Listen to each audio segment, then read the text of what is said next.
ஒரு குட்டி விலாக் பார்க்கலாமா? எப்போவுமே நம்ம ப்ரீ பிளானிங்காகவே இருக்க முடியாது இல்லையா? அந்த மாதிரி தான் இன்றைக்கி ஆயிடுச்சு. லஞ்சுக்கு என்ன பண்ணலான்னு சொல்லி யோசிச்சிட்டேன். பட் பிரேக்ஃபாஸ்ட் என்ன பண்ணலான்னு சொல்லி மைண்டில் வரவே இல்லை. நேற்று நைட்லேருந்து யோசித்தோம். கொடுக்குற பிரேக்ஃபாஸ்ட் பிள்ளைங்களுக்கு பிடிச்ச மாதிரி இருக்கணும், அது ஹெல்த்தியாகவும் இருக்கணும்னு யோசிக்கும் போது சாக்லேட் பேன் கேக் பண்ணிடலான்னு சொல்லி யோசிச்சிட்டேன். இதில் கோதுமை, ராகி, நாட்டு சக்கரை எல்லாமே சேர்த்து பண்ணேன். நல்லாவே ஹெல்தி தான் உடம்புக்கு.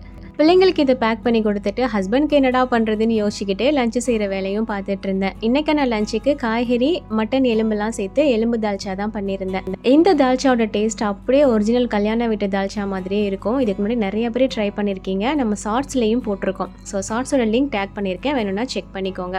தால்ச்சா ரெடி பண்ணிவிட்டேன். ஒயிட் ரைஸ் பண்ணலாமா கீ ரைஸ் பண்ணலாமான்னு கொஞ்சம் நேரம் யோசிச்சுட்டு சரி கீ ரைஸே பண்ணிடலான்னு சொல்லிட்டு எம்டியாக தேங்காய் பால்லாம் சேர்க்காம டக்குன்னு ஒரு கீ ரைஸ் ரெடி பண்ணிட்டேன். அண்ட் ஹஸ்பண்டோட பிரேக்ஃபாஸ்ட்டுக்கு சம்பா கோதுமை ரவை இருக்கு இல்லையா, அதில் காய்கறி சேர்த்து கிச்சடி மாதிரி ரெடி பண்ணியிருந்தேன். தேங்காய் சட்னி வைக்க தேங்காய் இல்லை, ஸோ ஊறுகாய் வச்சு கொடுத்து விட்டுட்டேன்.